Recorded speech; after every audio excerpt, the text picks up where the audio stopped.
ایسا مومن ہوگا، کون سا ایسا امتی ہوگا کہ جو حضور علیہ الصلوۃ والسلام کے ذکر، حضور کی شان سننے میں اس کو اگر پریشانی ہو، تو وہ در حقیقت امتی ہے ہی نہیں کہ جس کو اپنے آقا صلی اللہ تعالیٰ علیہ وآلہ وسلم کی شان سن کر خوشی محسوس نہ ہو۔ حضرت سیدنا شیخ مہدی الفاسی، جنہوں نے روئے زمین پر سب سے زیادہ پڑھا جانے والا درود پاک دلائل الخیرات شریف، اللہ نے اس کو ایسی مقبولیت عطا فرمائی، عرب ہو عجم ہو، ایسی زبانیں جہاں پر، ایسے علاقے کہ جہاں پر نہ عربی سمجھی جاتی ہے، پھر بھی دنیا کے کونے کونے میں دلائل الخیرات درود پاک کا ایسا پیارا اور مقبول مجموعہ ہے جو مقبول عام رکھتا ہے، اور ہر ایک اس کو بڑے ذوق سے، عقیدت سے پڑھتا ہے۔ بلکہ ایسے بھی اہل محبت ہیں کہ جنہوں نے بڑی خوبصورتی کے ساتھ اس کو سونے کے قلموں سے بھی، سونے کی سیاہی سے بھی لکھ کر اس کو محفوظ کیا ہے۔ ایسے ایسے محبت کرنے والے، حضور کی شان اور حضور سے عشق رکھنے والے ہیں۔ تو شیخ مہدی الفاسی، آپ نے دلائل الخیرات شریف کی شرح لکھی ہے، اور آپ نے اس میں ایک بڑا پیارا اور اہم ترین جملہ لکھا ہے۔ آپ فرماتے ہیں کہ جس کو نبی پاک صلی اللہ تعالی علیہ وآلہ وسلم کا ذکر سن کر جس کے دل میں ٹھنڈک نہ پڑے، تو بندہ مومن ہو ہی نہیں سکتا۔ ایک فطری بات ہے، اگر کسی کے باپ کا، کسی کی والدہ کا اگر ذکر خیر اس کے سامنے کیا جائے، اسے خوشی ہوگی، اسے فرحت محسوس ہوگی۔ تو یہ کیسا امتی ہے کہ جو معاذ اللہ ثم معاذ اللہ اپنی زندگی ساری اسی پر وقف کیے ہوئے ہے کہ میں کسی طرح نبی پاک علیہ السلام کی شان کو گھٹا دوں، حضور کی شان کو کم کروں، حضور کی شان کے لیے حد مقرر کروں، پیرامیٹرز مقرر کروں کہ اس طرح بیان کرنی ہے، اس طرح نہیں بیان کرنی۔ صحابہ کرام علیہم رضوان کا تو انداز دیکھیے، کس طرح محبت سے اور حضور کی شان کو کس خوبصورتی کے ساتھ صحابہ کرام علیہم رضوان بیان کرتے ہیں۔ تو یہی میلاد شریف کا پیغام ہے کہ جو سرکار دو عالم صلی اللہ تعالیٰ علیہ وآلہ وسلم سے ہمارا تعلق ہے بحیثیت امتی کے، اس تعلق کو ہم نے مضبوط کرنا ہے۔ یہی ذکر میلاد ہے، یہی حضور کی شان کا ذکر ہے۔ تو سب سے پہلے نبی پاک علیہ السلام کی حدیث مبارکہ ہم سامنے رکھیں۔ پیارا آقا کریم علیہ السلام نے اپنی ولادت کا ذکر اس انداز میں فرمایا۔ آپ علیہ السلام نے فرمایا کہ میں اپنے جد امجد حضرت ابراہیم کی دعا ہوں، میں حضرت جناب عیسیٰ علی نبینا علیہ السلام کی بشارت ہوں، اور میں اپنی والدہ ماجدہ سیدہ آمنہ رضی اللہ تعالیٰ عنہ کا خواب ہوں۔ ایک ہی روایت، یہ مسند احمد مستند ترین حدیث کی کتاب ہے، اس میں یہ روایت موجود ہے۔ نبی پاک علیہ السلام نے اپنی تشریف آوری کا ذکر یوں فرمایا، اور یہ جو عیسیٰ علیہ السلام کی بشارت اور جناب ابراہیم علیہ السلام کی دعا، یہ قرآن مجید فرقان حمید کا مضمون ہے جس کی طرف نبی پاک علیہ السلام نے اشارہ فرمایا۔ اور وہ جو دعا ہے، حضرت جناب ابراہیم علیہ السلام نے کعبۃ اللہ کی جب تعمیر فرمائی، اس پورے گفتگو کے نقطۂ بحث کو آپ ذہن میں رکھیے گا، اور پورا مدار جس گفتگو پر ہے وہ یہ ہے کہ سرکار دو عالم صلی اللہ تعالیٰ علیہ وآلہ وسلم کا ذکر ولادت، یہی اصل میں میلاد ہے۔ اور آپ قرآن مجید فرقان حمید کی آیات کو دیکھیں کہ نبی پاک علیہ السلام کی تشریف آوری کا ذکر کس طرح خوبصورتی سے قرآن پاک نے مختلف انداز میں کیا ہے۔ کبھی فرمایا لقد جاءکم رسول، اب نبی پاک علیہ السلام تمہارے درمیان تشریف لائے، رونق افروز ہوئے۔ لقد جاءکم رسول من انفسکم، تمہیں میں سے نبی پاک علیہ السلام تمہارے پاس تشریف لائے۔ تو حضور کی تشریف آوری کا ذکر قرآن نے یوں کیا۔ کبھی فرمایا وما ارسلناک الا رحمۃ للعالمین، ہم نے آپ کو رحمۃ للعالمین بنا کر بھیجا۔ تو حضور کا بھیجا جانا یہ حضور کی ولادت ہی ہے، حضور کا دنیا میں مبعوث فرمایا جانا ہی حضور کی شان ہے۔ اور انا ارسلناک شاہدا ومبشرا ونذیرا، قرآن پاک تو اس شان سے حضور کے تذکرے بیان کر رہا ہے کہ ہم نے آپ کو خوشخبری دینے والا، ڈر سنانے والا بنا کر بھیجا۔ تو دنیا میں آپ کا بھیجا جانا، آپ کا تشریف لانا ہی تو آپ کا ذکر ولادت ہے، جس کو قرآن پاک نے مختلف انداز میں خوبصورتی کے ساتھ مختلف مقامات پر بیان کیا۔ تو وہ جو نبی پاک علیہ السلام نے فرمایا کہ میں اپنے جد امجد حضرت ابراہیم کی دعا ہوں، تو وہ دعا کیا ہے؟ قرآن مجید فرقان حمید نے اس پورے کلمات کو ذکر فرمایا کہ جب آپ نے کعبۃ اللہ کی تعمیر فرمائی، پہلے پارے میں یہ آیات ہیں، دعائیہ کلمات ہیں، حضرت ابراہیم کی دعا ہے۔ حضرت ابراہیم اللہ تبارک و تعالیٰ کی بارگاہ میں یہ دعا کرتے ہیں، پہلے دعا کی ربنا تقبل منا انک انت السمیع العلیم، پہلے یہ دعا کی، پھر اس کے بعد اپنی ذریت کے لیے، اپنی اولاد کے لیے دعا فرمائی رب جعلنی مقیم الصلاۃ، یہ بھی دعا کی کلمات آپ کے دوسرے مقام پر ملتے ہیں۔ اور یہاں پھر آگے چل کر جو تیسری دعا حضرت ابراہیم نے پہلے سپارے میں جو ترتیب سے تیسری دعا ہے وہ یہ کلمات ہیں، ربنا وابعث فیہم رسولا. مکے میں ہیں حضرت ابراہیم، خانہ کعبہ کی تعمیر ہوئی ہے، اور خانہ کعبہ کی تعمیر کی عظیم خدمت سر انجام دے لینے کے بعد حضرت ابراہیم اللہ تبارک و تعالیٰ کی بارگاہ میں یوں دعا کرتے ہیں، ربنا وابعث فیہم رسولا، اے اللہ ان میں یعنی مکے والوں میں انہی میں سے ایک رسول کو مبعوث فرما، اور ان رسول کا کام کیا ہو، یتلو علیہم آیاتک، وہ ان پر تیری آیتیں پڑھ کر سنائیں، وَيُعَلِّمُهُمُ الْكِتَابَ وَالْحِکْمَہ، یہ قرآن کی آیت میں پڑھ رہا ہوں. حضرت ابراہیم اللہ تبارک و تعالیٰ کی بارگاہ میں دعا کر رہے ہیں کہ ان مکے والوں کے پاس اپنی طرف سے ایک رسول کو مبعوث فرما کہ جو انہیں تیری آیتیں پڑھ کر سنائے، وَيُعَلِّمُهُمُ الْكِتَابَ وَالْحِکْمَہ، اور انہیں کتاب اور حکمت پڑھ کر سنائے، وَيُزَكِّيهِمْ، اور ان کو پاک فرمائے. یہ نبی پاک علیہ السلام کا منصب بھی ذکر ہو گیا، اور اللہ رب العالمین نے سرکار دو عالم صلی اللہ تعالیٰ علیہ وآلہ وسلم کے حق میں کی جانے والی یہ دعا اس شان سے قبول فرمائی کہ حضرت ابراہیم کی آل ہی میں جناب سعادت مآب صلی اللہ تعالیٰ علیہ وآلہ وسلم نبی آخر الزماں حضرت اسماعیل کی اولاد میں تشریف لاتے ہیں. تو یہ وہ اشارہ ہے کہ جو سرکار دو عالم صلی اللہ تعالیٰ علیہ وسلم نے اپنے ولادت سے متعلق فرمایا تھا کہ میں اپنے جد امجد ابراہیم کی دعا ہوں. سرکار علیہ السلام کا تشریف لانا یہ تو ازلی فیصلہ ہے، اور ایسا ازلی فیصلہ ہے کہ جناب آدم علی نبینا علیہ السلام آپ کی توبہ کا واقعہ بڑا مشہور ہے کہ جب آپ نے شجر ممنوعہ کے پھل کو جب کھا لیا، یہ بھی اللہ تبارک و تعالیٰ کی حکمتیں تھیں، اور یہ اللہ رب العالمین کی بارگاہ سے گویا کہ یہ فیصلے تھے کہ آپ نے یہ عمل کرنا ہے، اور آپ کی طرف سے یہ جو معاملہ ہوا اس پر اللہ تبارک و تعالیٰ کی طرف سے آپ کو بشارتیں تھیں، اور آپ کو دنیا میں مبعوث ہی کیا جانا تھا. یہ ساری حکمتیں تھیں، لیکن پھر بھی آپ اللہ کے نبی ہیں. اللہ تعالیٰ کی بارگاہ میں بڑا آپ نے گرجا گزاری کیا، اور کئی سالوں تک آسمان کی طرف آپ نے نگاہ اٹھا کر نہیں دیکھی، اور پھر اللہ تعالیٰ کی بارگاہ میں چند کلمات سے وہ اللہ کی بارگاہ میں استغفار کرتے ہیں، جس کو حدیث مبارکہ میں فرمایا گیا کہ حضرت ابراہیم علیہ السلام نے یوں دعا کی، اللہم انی اسألک بحق محمد ان تغفر لی. حضرت آدم اللہ کی بارگاہ میں یہ دعا کر رہے ہیں، وہ آدم علیہ السلام جو کہ ابو البشر ہیں، ساری انسانیت کے والد ہیں، اور جن سے نسل انسانی کا سلسلہ آگے بڑھا ہے. بات کی اہمیت کو آپ سمجھیے گا کہ حضرت آدم علیہ السلام کا طرز عمل ہمیں کیا پیغام دے رہا ہے، اور قرآن نے پھر اس واقعے کو کس طرح سے کوٹ کیا، فَتَلَقَّىٰ آدَمُ مِن رَبِّهِ كَلِمَاتٍ فَتَابَ عَلَيْهِ، کہ حضرت آدم نے اپنے رب سے چند کلمات سیکھ لیے، اور پھر اللہ رب العالمین نے ان کی توبہ کو قبول فرما لیا. وہ کلمات کیا تھے، اس کی تفسیر ہمیں احادیث میں ملتی ہے. وہ یہ الفاظ تھے، اللہم انی اسألک بحق محمد، اے اللہ میں محمد صلی اللہ تعالیٰ علیہ وآلہ وسلم کے وسیلے سے تیری بارگاہ میں مغفرت طلب کرتا ہوں، تو مجھے معاف فرما. اب اللہ رب العالمین کی رحمت متوجہ ہوتی ہے. حضرت آدم علیہ السلام سے پوچھا گیا، یا آدم کیف عرفت محمدن، اے آدم آپ نے محمد کو کیسے پہچانا؟ ابھی تو نسل انسانی کا آغاز ہوا ہے، اور ابھی تو صرف حضرت آدم علیہ السلام ہیں اور بی بی حوا رضی اللہ تعالیٰ عنہا ہیں، کوئی اور ہے ہی نہیں. یا آدم کیف عرفت محمدن، اے آدم آپ نے محمد کو کیسے پہچانا؟ تو حضرت آدم اللہ رب العالمین کی بارگاہ میں عرض کرتے ہیں. کئی محدثین نے اس حدیث کو اپنی کتب میں نقل فرمایا، امام بیہقی نے، امام طبرانی نے اور دیگر محدثین نے اس حدیث کو نقل فرمایا.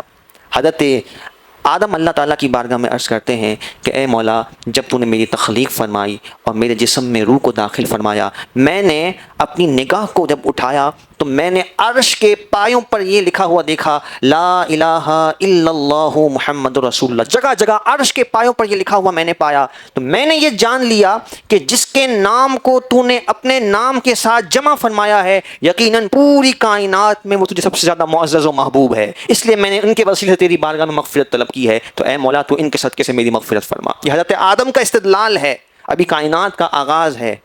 اور پھر روایت میں یہ ملتا ہے کہ جب حضرت آدم نے حضور کی شان کا اس طرح سے اظہار کیا تو نبی رحمت صلی اللہ تعالیٰ علیہ وآلہ وسلم کے متعلق اللہ رب العالمین نے حضرت ابراہیم کی ان کلمات، حضرت آدم کے ان کلمات کی توثیق فرمائی، تصدیق فرمائی، اور فرمایا لولا کا لما خلقتک، اے آدم اگر وہ نہ ہوتے، اگر سرکار نہ ہوتے، لولاہ لما خلقتک، اگر وہ نہ ہوتے تو اے آدم میں تجھے بھی پیدا نہ فرماتا.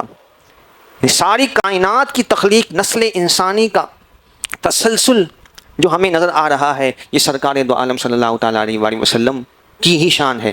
اور آپ کو اس سے بڑھ کر بات بھی میں عرض کروں، آپ نے وہ واقعہ تو سنا ہے کہ اللہ رب العالمین نے حضرت آدم علیہ السلام کو شان عطا فرمائی، فرشتوں پر ان کی فضیلت کو ظاہر فرمایا۔ قرآن نے پورا واقعہ بیان کیا اور پھر فرشتوں کو حکم دیا گیا کہ حضرت آدم کو سجدہ کریں۔ یہ قرآن میں پورا واقعہ موجود ہے۔ یہ سجدہ تعظیمی تھا، حضرت آدم کو حکم دیا گیا، یعنی فرشتوں کو حکم دیا گیا کہ حضرت آدم کو سجدہ کریں۔ تو اس کے تحت بھی محققین نے لکھا ہے کہ در حقیقت نبی پاک علیہ الصلوۃ والسلام کا نور حضرت آدم علیہ الصلوۃ والسلام کی پیشانی میں تھا۔ اس پیشانی میں جو آدم علیہ الصلوۃ والسلام کا نور تھا، جو کہ وجہ تخلیق کائنات ہیں، اگر سرکار کو پیدا کرنا مقصود نہ ہوتا تو آدم کو بھی نہ بنایا جاتا۔ اس نور کی تعظیم میں اللہ رب العالمین نے فرشتوں کو حکم دیا کہ حضرت آدم علیہ الصلوۃ والسلام کو سجدہ کریں۔ یہ سرکار دو عالم صلی اللہ تعالیٰ علیہ وآلہ وسلم کی شان ہے۔ اور ایک روایت میں یہ بھی الفاظ ہیں کہ اللہ رب العالمین نے فرمایا لولا کا، اے محبوب اگر آپ کو پیدا کرنا مقصود نہ ہوتا، لما اظہرت ربوبیتا، میں اپنی ربوبیت کو ظاہر نہ فرماتا۔ یعنی اللہ رب العالمین نے جب چاہا، دوسری روایات میں بھی یہ مضمون ہے، کنت کنزا مخفیا، رب فرماتا ہے کہ میں پوشیدہ خزانہ تھا، میں نے چاہا کہ مخلوق میری شان کو پہچانے تو میں نے کائنات کو بنایا اپنی شان کے اظہار کے لیے اور مخلوقات کو بنایا۔ اور اللہ فرماتا ہے کہ اگر آپ کو بنانا مقصود نہ ہوتا تو میں اپنے رب ہونے کو ظاہر نہ کرتا۔ یعنی اس کو دوسرے لفظوں میں آپ یوں سمجھیے کہ نبی کریم رؤوف الرحیم صلی اللہ تعالیٰ علیہ وآلہ وسلم کو پیدا فرمایا گیا۔ آپ کو پیدا کر کے اللہ رب العالمین نے اپنی قدرت اور شان کا اظہار فرمایا کامل انداز میں۔ ویسے تو اللہ تعالیٰ کی ہر مخلوق میں اس کی قدرتوں کے ہمیں نظارے نظر آتے ہیں، وہ بڑی عجیب و غریب، شاندار اور ایسی عقل سے ماوراء اللہ تعالیٰ کی مخلوقات کائنات میں جگہ جگہ موجود ہیں، اور جو ان میں غور کرتا رہتا ہے وہ اللہ کی قدرتوں کا معترف ہو جاتا ہے کہ اللہ کی کیسی شان ہے۔ لیکن کامل طور پر اگر سرکار دو عالم صلی اللہ تعالیٰ علیہ وآلہ وسلم کی شان کو سمجھا جائے تو اس سے یہ ظاہر ہوتا ہے کہ اللہ رب العالمین کی قدرتیں کتنی شاندار ہیں، کتنی بلند و بالا ہیں کہ جس نے اتنا پیارا محبوب سرکار دو عالم صلی اللہ تعالیٰ علیہ وآلہ وسلم کی صورت میں پیدا فرمایا۔ تو یہ اس اعتبار سے اللہ رب العالمین کی حمد ہے کہ اللہ رب العالمین نے سرکار دو عالم صلی اللہ تعالیٰ علیہ وآلہ وسلم کی شان اور عظمت اس شاندار طریقے سے مخلوق پر ظاہر فرمائی۔ تو جب بھی ہم سرکار دو عالم صلی اللہ تعالیٰ علیہ وآلہ وسلم کی مدح سرائی کرتے ہیں، حضور علیہ الصلوۃ والسلام کی عظمتوں کے گن گاتے ہیں، تو در حقیقت یہ اللہ تبارک و تعالیٰ کی حمد ہے کہ اللہ رب العالمین نے اپنا پیارا محبوب ہمیں عطا فرمایا اور اس شان و شوکت کے ساتھ، ان فضائل و کمالات کے ساتھ عطا فرمایا۔ تو یہ نبی پاک علیہ الصلوۃ والسلام کا ذکر خیر کرنا، حضور کی تشریف آوری کا ذکر کرنا، حضور کی ولادت کا ذکر کرنا، حضور کی کمالات کو بیان کرنا، حضور کی شانوں کو بیان کرنا، حضور کی مدح سرائی کرنا، یہی ذکر میلاد ہے، یہی ولادت کا ذکر ہے، اور اسی میں اللہ رب العالمین نے یہ خیر و برکت رکھی ہے۔ حضرت سیدنا امام حسن بصری یہ کون ہیں؟ تابعی بزرگ ہیں، یعنی امت کا تسلسل بھی اس سے ہمیں سمجھ میں آتا ہے۔ آپ دیکھیے نا کہ آج سے 200 سال پہلے کوئی آپ کو روئے زمین پر ایسا نہیں ملے گا، پوری تاریخ کو آپ کنگال کر دیکھ لیجئے، آج سے 200 سال پہلے تک کوئی آپ کو ایسا نہیں ملے گا کہ جو میلاد کا انکار کرتا ہو۔ باقاعدہ خاص طور پر بر صغیر پاک و ہند میں اور پھر کچھ دیگر دنیاوی ممالک میں ایسے لوگوں کو پیدا کیا گیا کہ جنہوں نے میلاد کے خلاف، حضور کے ذکر ولادت کے خلاف پروپیگنڈا کیا۔ آپ آغاز کی گفتگو کو ذہن میں رکھیے گا کہ کون مومن ایسا ہوگا کہ جس کو حضور کی شان سن کر تکلیف ہوتی ہو، کیونکہ ذکر ولادت تو ہے ہی یہ کہ حضور علیہ الصلوۃ والسلام جب تشریف لائے، اللہ نے آپ کو جو کمالات و شان عطا فرمائی، جس شان کے ساتھ آپ نے اللہ رب العالمین کے پیغام کو پہنچایا، یہی ذکر ولادت ہے۔ اور یہ کوئی بھی امتی اس ذکر ولادت سے اس کو کوئی پریشانی نہیں ہو سکتی۔ تو آپ دیکھیے کہ 200 سال پہلے کوئی بھی ایسا شخص آپ کو نہیں ملے، پوری امت کا تسلسل ہے کہ سب نے سرکار دو عالم صلی اللہ تعالیٰ علیہ وآلہ وسلم کے ذکر میلاد کو، حضور کے جشن ولادت کو، حضور علیہ الصلوۃ والسلام کی تشریف آوری کے ذکر کو اپنے اپنے انداز سے بیان کیا ہے۔ ہمارے ہاں اگر ایک بچہ بھی پیدا ہو تو ہم خوشی کا اظہار کریں، اور سرکار دو عالم صلی اللہ تعالیٰ علیہ وآلہ وسلم کی ولادت کے موقع پر ہمیں شیطانی وسوسے آنا شروع ہو جائیں، جبکہ امت کے تسلسل اس طرح سے ہے۔ میں عرض کر رہا تھا امام حسن بصری رضی اللہ تعالیٰ عنہ، آپ تابعی بزرگ ہیں، آپ یہ فرمایا کرتے تھے کہ اگر میرے پاس سونے کا پہاڑ بھی ہو تو میں حضور علیہ الصلوۃ والسلام کے ذکر ولادت کے لیے سارا کا سارا وہ پہاڑ جو ہے وہ خرچ کر کے حضور کے ذکر ولادت کے لیے، حضور کی شان کے اظہار کے لیے، حضور کے تذکرے کے لیے میں سارے کے سارے پہاڑ کو پیش کر دوں، اور سرکار کا ذکر میں بڑی شان و شوکت کے ساتھ مناؤ. جتنے ان کے پاس وسائل ہوتے وہ سارے کے سارے حضور کا ذکر کرنے میں وہ صرف کر دیا کرتے. یہ انداز ہے محبت کا. اور حضرت علامہ جلال الدین سیوطی رحمۃ اللہ تعالیٰ علیہ, یہ بھی آج سے 500 سال پہلے کے بزرگ ہیں, ان کا انداز دیکھیے کہ وہ کس طریقے سے ذکر میلاد بناتے ہیں. آپ فرماتے ہیں کہ جب سرکار دو عالم صلی اللہ تعالیٰ علیہ وآلہ وسلم کا ذکر ولادت ہوتا ہے, وقت ولادت ہوتا, تو آپ کا یہ معمول تھا کہ آپ کھڑے ہو کر سرکار دو عالم صلی اللہ تعالیٰ علیہ وآلہ وسلم پر درود پاک کے نذرانے پیش کیا کرتے اور اس کو اپنے لیے باعث نجات سمجھا کرتے. یہ امت کا تسلسل ہے اور صحابہ کرام علیہم رضوان کا بھی یہ معمول ہے. سرکار دو عالم صلی اللہ تعالیٰ علیہ وآلہ وسلم کے پیارے صحابہ ایک موقع پر مجلس میں بیٹھے ہوئے ہیں. سرکار دو عالم صلی اللہ تعالیٰ علیہ وسلم تشریف لاتے ہیں اور پوچھا کہ کیا گفتگو ہو رہی ہے. تو صحابہ کرام علیہم رضوان, یہ مسلم شریف میں بھی روایت کا مضمون موجود ہے, صحابہ کرام علیہم رضوان کی مجلس لگی ہوئی ہے. سرکار علیہ السلام تشریف لائے اور پوچھا کیا گفتگو ہو رہی ہے اور کس حوالے سے تذکرے ہو رہے ہیں. تو صحابہ کرام علیہم رضوان نے عرض کیا, یا رسول اللہ صلی اللہ علیہ وسلم, آپ کے ذریعے سے اللہ نے جو ہم پر احسان فرمایا, یعنی آپ کو ہمارے درمیان مبعوث فرمایا, آپ کے ذریعے سے ہم پر احسان فرمایا, ہم اس پر اللہ تبارک و تعالیٰ کا شکر ادا کر رہے ہیں. تو صحابہ کے عمل سے یہ بھی پتہ چلا کہ حضور کی ولادت کا ذکر در حقیقت اللہ کا شکر ہے. یہ محفل شکرانہ ہے کہ ہم اللہ کی بارگاہ میں گویا کہ شکر گزار ہو رہے ہیں کہ اللہ رب العالمین نے ہمیں اپنا محبوب عطا فرمایا. اور اگر اس کو محبت کی زبان میں کہا جائے تو یوں کہنے والے نے کہا کہ اپنا محبوب کوئی کسی کو دیتا نہیں ہے. جس سے پیار ہو اس کے ساتھ انسان کا تعلق اتنا گہرا ہوتا ہے کہ وہ کسی اور کے ساتھ اس کے تعلق کو جڑنے نہیں دیتا. لیکن اللہ رب العالمین نے مخلوق سے کیسا پیار فرمایا, امت سے کیسا پیار فرمایا کہ ہمیں اپنا محبوب عطا فرما دیا. اور یہ ہمارے لیے کتنا بڑا اعزاز ہے کہ وہ محبوب صلی اللہ تعالیٰ علیہ وآلہ وسلم ہم سے کتنا پیار فرماتے ہیں. قرآن نے کہا النبی اولیٰ بالمؤمنین من انفسہم, کہ نبی صلی اللہ تعالیٰ علیہ وآلہ وسلم مومنوں سے ان کی جانوں سے بھی زیادہ قریب ہیں. اور یہ سرکار دو عالم صلی اللہ تعالیٰ علیہ وسلم کا فرمان ہے.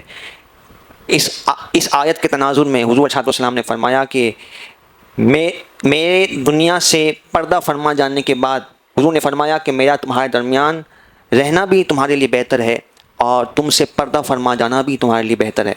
تو صحابہ کرام علیہم رضوان نے عرض کیا, یا رسول اللہ صلی اللہ علیہ وسلم, آپ ہمارے درمیان موجود ہیں, آپ کا ہمارے درمیان ہونا باعث رحمت ہے, یہ بات تو سمجھ آتی ہے, لیکن آپ کا ہم سے پردہ فرما جانا کس طرح ہمارے لیے باعث رحمت ہے. حضور علیہ السلام نے فرمایا النبی اولیٰ بالمؤمنین, یہ قرآن ہے.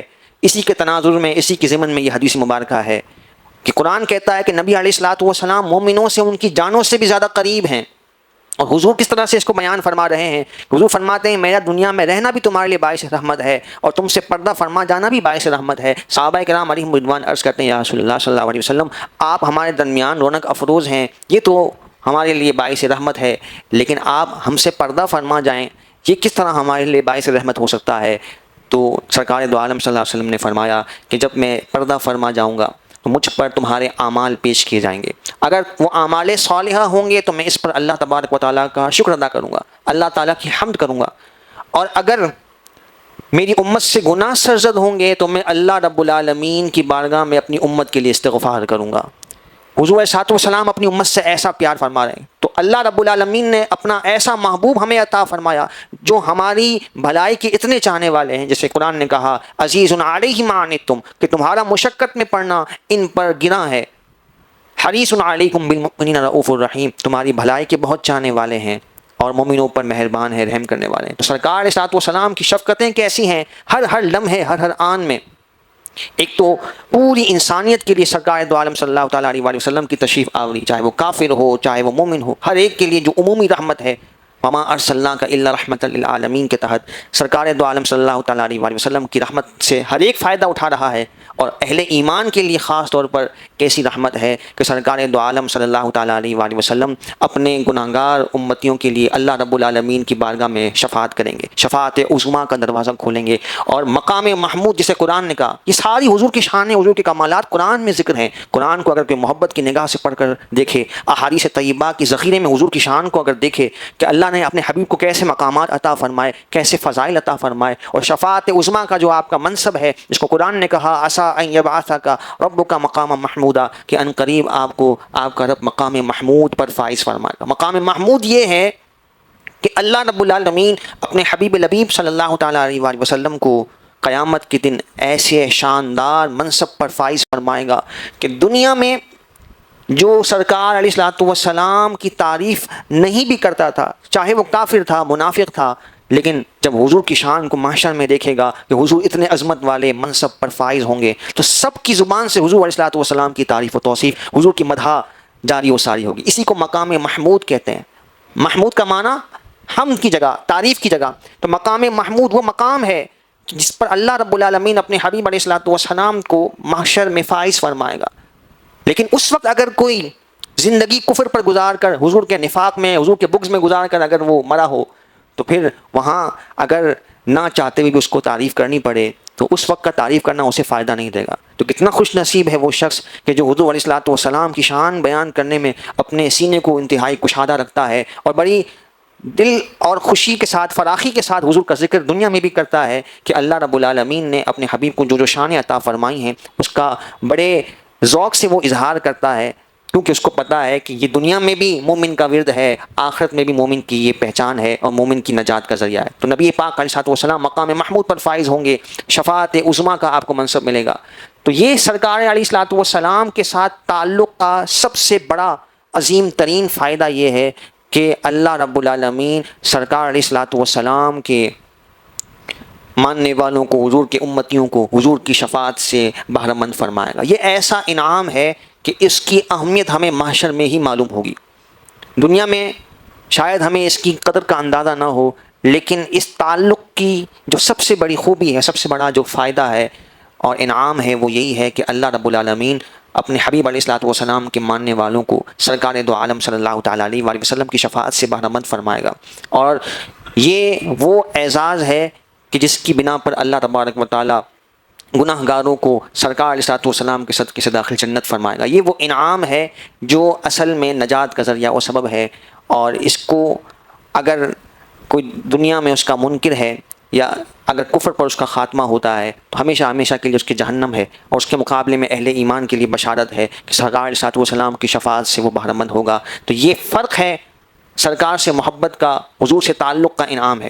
اب سرکار علیہ الصلوۃ والسلام سے میں آخری چند باتیں عرض کر کے گفتگو کو سمیٹتا ہوں. سرکار علیہ الصلوۃ والسلام کے ذکر ولادت کی ہم نے بات کی کہ آپ علیہ الصلوۃ والسلام نے حضرت آدم علیہ الصلوۃ والسلام کی دعا کی قبولیت کا آپ سبب ہیں. حضرت ابراہیم علیہ الصلوۃ والسلام آپ کی بشارتیں دے رہے ہیں، دعا فرما رہے ہیں. حضرت عیسیٰ علیہ الصلوۃ والسلام نے آپ کے آنے کی بشارت دی جس کا ذکر سورہ صف میں موجود ہے. مبشرا برسول یاتی من بعدہ اسمہ احمد. حضرت عیسیٰ فرماتے ہیں کہ میں اپنے بعد ایک نبی کی بشارت دینے لگا ہوں کہ جن کا نام احمد ہے. اور پھر ہر نبی اپنے اپنے ادوار میں اپنی اپنی قوموں کے پاس حضور کا ذکر کر رہے ہیں، جس کا قرآن نے پورا سورہ آل عمران میں نقشہ کھینچا ہے کہ ہر نبی کو اللہ تبارک و تعالیٰ نے عالم ارواح میں اس بات کا حکم دیا. تو عالم ارواح میں حضور کی تشریف آوری کا ذکر ہو رہا ہے. یہی تو ذکر میلاد ہے کہ حضور کے آنے کا ذکر، حضور کی تشریف آوری کا ذکر، حضور کی شان کا ذکر، حضور کے فضائل کا ذکر، حضور کے کمالات کا ذکر. وَإِذْ أَخَذَ اللَّهُ مِيثَاقَ النَّبِيِّينَ لَمَا آتَيْتُكُم مِّن كِتَابٍ وَحِكْمَةٍ ثُمَّ جَاءَكُمْ رَسُولٌ مُصَدِّقٌ لِّمَا مَعَكُمْ لَتُؤْمِنُنَّ بِهِ وَلَتَنصُرُنَّهُ. یہی ذکر میلاد ہے جو عالم ارواح میں اللہ تبارک و تعالیٰ نے حضرات انبیاء سے عہد لیا کہ جب نبی علیہ الصلوۃ والسلام تمہارے درمیان تشریف لائیں تو تمہیں ان پر ایمان لانا ہے، ان کی مدد کرنی ہے. تو کیا اللہ کو نہیں پتہ کہ کسی نبی کے زمانے میں سرکار علیہ الصلوۃ والسلام تشریف نہیں لائیں گے؟ تو پھر یہ عہد کیوں لیا جا رہا ہے؟ بات بڑی غور طلب ہے. عالم ارواح میں اللہ تعالیٰ حضرات انبیاء سے یہ عہد لے رہا ہے کہ تمہارے زمانے میں نبی آخر الزماں آئیں، تمہیں ان پر ایمان لانا ہے، ان کی مدد کرنی ہے. قرآن نے یہ پورا وعدہ ذکر کیا ہے اور یہ میثاق ذکر کیا ہے. وَإِذْ أَخَذَ اللَّهُ مِيثَاقَ النَّبِيِّ 3 پارے میں سورہ آل عمران میں. تو کیا اللہ کو نہیں معلوم کہ نبی علیہ الصلوۃ والسلام کسی بھی نبی کے زمانے میں تشریف نہیں لائیں گے؟ تو پھر یہ عہد کیوں لیا جا رہا ہے؟ تو مفسرین نے اس آیت کے تحت لکھا کہ یہ تو اللہ کے علم میں ہے اور حضرات انبیاء کے بھی علم میں ہے کہ سرکار علیہ الصلوۃ والسلام ان میں سے کسی بھی نبی کے زمانے میں تشریف نہیں لائیں، کیونکہ آپ تو آخر النبی ہیں، خاتم النبیین ہیں، سب سے آخر میں آپ نے تشریف لانا ہے. لیکن یہ جو عہد لیا جا رہا ہے وہ اس لیے ہے کہ ہر نبی اپنی اپنی قوموں کے سامنے، اپنی اپنی امتوں کے سامنے سرکار کا ذکر کریں اور انہیں تاکید کر کے جائیں کہ تم نہیں تو تمہاری نسلوں میں جو بھی سرکار علیہ الصلوۃ والسلام کا زمانہ پائے تو اس پر یہ لازم ہے کہ حضور پر ایمان لائیں اور حضور کی مدد کریں. لا تؤمنن بہ ولا تنصرن، حضور پر ایمان بھی لانا ہے، حضور کی مدد بھی کرنی. یہ ہر نبی کو اللہ نے یہ حکم کہ ان امتوں میں سے بھی کسی امت میں سے کوئی بھی ایسا نہیں تھا کہ جنہوں نے، یعنی آپ اگر ابتدائی امتوں کو دیکھیں تو ان میں سے بہت سارے ایسے ہیں کہ جنہوں نے سرکار کا زمانہ نہیں دیکھنا تھا، یہ طے شدہ بات تھی. لیکن پھر بھی اہمیت کو ظاہر کرنے کے لیے کہ حضور وجہ تخلیق کائنات ہیں، حضور کا ذکر ہر قوم میں، ہر امت میں ہوا. اور اس کی میں آپ کو دلیل قرآن ہی سے عرض کروں. حضور کی آمد کا ذکر ہر امت کے سامنے کیا جا رہا ہے، اور کرنے والے حضرات انبیاء ہیں، اور ذمہ دینے والا اللہ تبارک و تعالیٰ ہے. اور اس کی آپ کو مثال اور دلیل میں قرآن پاک ہی سے عرض کروں. سارے قرآن پاک کی آیات میں اور احادیث میں سارا تذکرہ موجود ہے. قرآن نے کہا وَكَانُوا مِن قَبْلُ يَسْتَفْتِحُونَ عَلَى الَّذِينَ كَفَرُوا.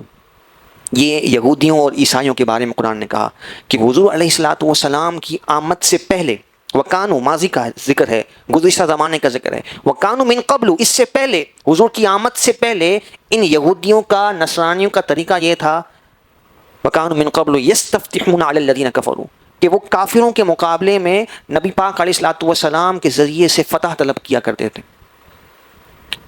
عیسائی اور یہودی جو کہ آسمانی دین والے ہیں، وہ اللہ تعالیٰ کی بارگاہ میں کافروں کے مقابلے میں، کافر سے مراد جو بت پرستی کرنے والے تھے، دیگر جو مجوسی تھے، جو طاقتیں تھیں اس زمانے میں، جو فارس ہے، ان کے مقابلے میں جب یہ یہودی اور نصرانی جنگیں لڑا کرتے تھے تو اللہ کی بارگاہ میں نبی پاک علیہ الصلوۃ والسلام کے وسیلے سے فتح طلب کیا کرتے تھے کہ اے اللہ، جو نبی آخر الزمان آنے والے ہیں، جن کا وعدہ ہمیں ہمارے نبیوں نے دیا ہے، اور ان کی کتابوں میں جن کا ذکر موجود ہے، حضور کی صفات موجود ہیں، حضور کی شانیں موجود ہیں.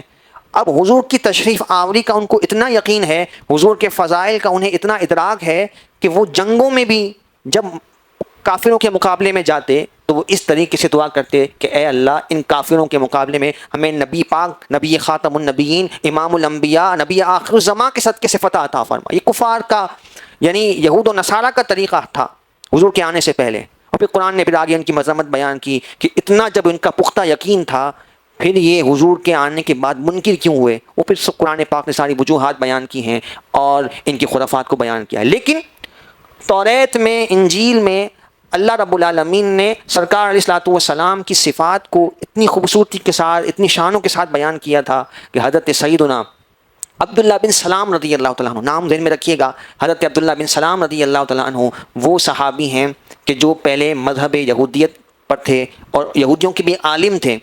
انہوں نے جب سرکار دو عالم صلی اللہ تعالیٰ علیہ وآلہ وسلم کا دیدار کیا تو آپ نے کوئی موسیٰ طلب نہیں کیا، حضور کا چہرہ دیکھا اور آپ ایمان قبول کر گئے، کیونکہ آپ نے وہ ساری صفات پڑھی ہوئی تھیں جو توریت میں اللہ تبارک و تعالیٰ نے نبی پاک علیہ الصلوۃ والسلام کی بیان فرمائی تھی. تو توریت اور انجیل چونکہ سرکار علیہ الصلوۃ والسلام کے دور سے قریب ہیں تو اس لیے خاص طور پر اس کا ذکر قرآن میں ملتا ہے، ورنہ ہر نبی نے اپنی اپنی امت کے سامنے سرکار کا ذکر کیا، حضور کی تشریف آوری کا ذکر کیا، حضور کی شان و عظمت کو بیان فرمایا، اور حضور علیہ الصلوۃ والسلام کے آنے کی انہیں بشارت دی، ان پر ایمان لانے کا، ان کی مدد کرنے کا حکم دیا. اور یہ باقاعدہ اللہ رب العالمین کی طرف سے عالم ارواح میں حضرات انبیاء کو وعدہ تھا. یہ قرآن پاک کی آیات کا اور احادیث کا میں نے خلاصہ آپ کے گوش گزار کیا. یہی ذکر ولادت ہے کہ حضور کی شان کا ذکر ہو، حضور کے صدقے سے اللہ تبارک و تعالیٰ نے جو ہم پر انعام و اکرام فرمائے اس کا احساس ہو. اور یہی ذکر ولادت کا پیغام بھی ہے کہ ہم سرکار دو عالم صلی اللہ تعالیٰ علیہ وآلہ وسلم سے اپنے تعلق کو مضبوط کریں. اور سب سے بہترین جو حضور سے تعلق کو مضبوط کرنے کا طریقہ ہے وہ ہے درود پاک کا ورد. انسان جس سے محبت کرتا ہے اس کا بار بار ذکر کرتا ہے. تو حضور علیہ الصلوۃ والسلام کے ذکر کی کئی صورتیں ہیں، کئی طریقے ہیں. حضور کی شان کو پڑھا جائے، حضور کی کمالات کو، حضور کی سیرت کو پڑھا جائے، حضور کے معجزات کو، حضور کے خصائص کو پڑھا جائے، سنا جائے، اور حضور پر درود پاک پڑھا جائے، جو کہ خود احادیث کے کانٹیکس میں ہم دیکھیں تو دعاؤں کی قبولیت کا بھی ذریعہ ہے، گناہوں کے کفارے کا بھی ذریعہ ہے، درجات کی بلندی کا بھی ذریعہ ہے، ہمارے کام بھی آسان ہیں، اور ہمارا حضور کے ساتھ جو ایک تعلق ہے بڑی محبت سے آپ پڑھیں. تعداد اگرچہ کم رکھیں لیکن بڑی محبت سے، یکسوئی کے ساتھ سرکار کی بارگاہ کا تصور باندھ کر آپ ادب سے درود پاک پیش کرنا اپنا معمول بنائیے، اپنا روٹین بنائیے. بھلے تھوڑی ہی تعداد میں صحیح، خود بھی اس کا معمول بنائیں، اپنی اولادوں کو بھی اس کی نصیحت کریں کہ دن میں ایک مرتبہ ضرور کچھ دیر کے لیے سرکار علیہ الصلوۃ والسلام کی بارگاہ میں درود پاک پیش کریں. یہ آپ عادت بنا کر دیکھیے، اللہ تبارک و تعالیٰ آپ کی زندگی میں نکھار پیدا فرمائے گا، آپ کے کام بھی آسان ہوں گے، اور حضور سے ہمارا جو تعلق ہے وہ مضبوط ہوگا، حضور کی شان پڑھنے کا دل چاہے گا، سننے کا دل چاہے گا، حضور کی عظمتیں اور رفعتیں جب اور پتہ لگیں گی اور معلوم ہوں گی تو ایمان کی اور پختگی نصیب ہوگی۔ اور پھر اس سے بھی بڑھ کر یہ ہے کہ سرکار علیہ الصلوۃ والسلام کی تعلیمات پر، حضور کے پیغام پر، حضور کا جو مشن ہے، اسلام کی ترویج و اشاعت ہے، اس کا شوق پیدا ہوگا۔ جب حضور کی شان معلوم ہوگی، حضور کی اسلام کے لیے خدمات و قربانیاں معلوم ہوں گی، اور پھر حضور علیہ الصلوۃ والسلام نے کس مشن سے اور کس جہاں فضانی کے ساتھ اسلام کے پیغام کو آگے پہنچا ہے، یہ انسان کو جب پتہ لگے، حضور کی سیرت کو پڑھے، حضور کے واقعات کو پڑھے، حضور کے غزوات کو خاص طور پر پڑھے کہ حضور علیہ والسلام خود بنفس نفیس 27 غزوات میں آپ شریک ہوئے، یہ معمولی بات نہیں ہے۔ یعنی آپ دیکھیں کہ دوسری صدی ہجری یعنی دوسری ہجری میں جہاد فرض ہوا ہے، اور نبی پاک علیہ والسلام کا وصال ظاہری 10ویں ہجری میں ہوا ہے، یعنی 8 سال یا 9 سال، 10ویں ہجری کا اختتام ہے، 11ویں ہجری کا آغاز ہے، تو یہ تقریباً 9 سال بنتے ہیں جس میں جہاد کی فرضیت کا حکم ہے۔ اس میں 72 جنگیں ہوئی ہیں۔ آپ سوچیں، اس کو ڈیوائڈ کر کے آپ دیکھیں گے تو ہر 3 مہینے میں اسلام کے مقابلے میں ایک جنگ ہے۔ یہ بھی اسلام کا ایک بہت بڑا حصہ ہے کہ اسلام کی ترویج و اشاعت کے لیے، کہ جب کفر اپنی طاقتوں کے ساتھ اسلام پر حملہ آور ہو، اسلام کو مٹانے کے لیے کھڑا ہو، تو جب تک مسلمان ان کی آنکھوں میں آنکھیں ڈال کر اپنی طاقت کو جمع کر کے مقابلہ نہیں کریں گے، کفر کبھی مغلوب نہیں ہوگا، بلکہ وہ اسلام کو دباتا ہی رہے گا۔ تو 72 جنگیں ہیں حضور کے زمانے میں صرف، جن میں سے 27 خود سرکار صلی اللہ علیہ وسلم جن میں بنفس نفیس شریک ہوئے، جنہیں ہم غزوہ کہتے ہیں جہاد کی اور جنگ کی تعریف کے اعتبار سے، اور جنہیں حضور نے لشکر روانہ فرمایا انہیں ہم سریہ کہتے ہیں، اس کی جمع سرایا بنتی ہے۔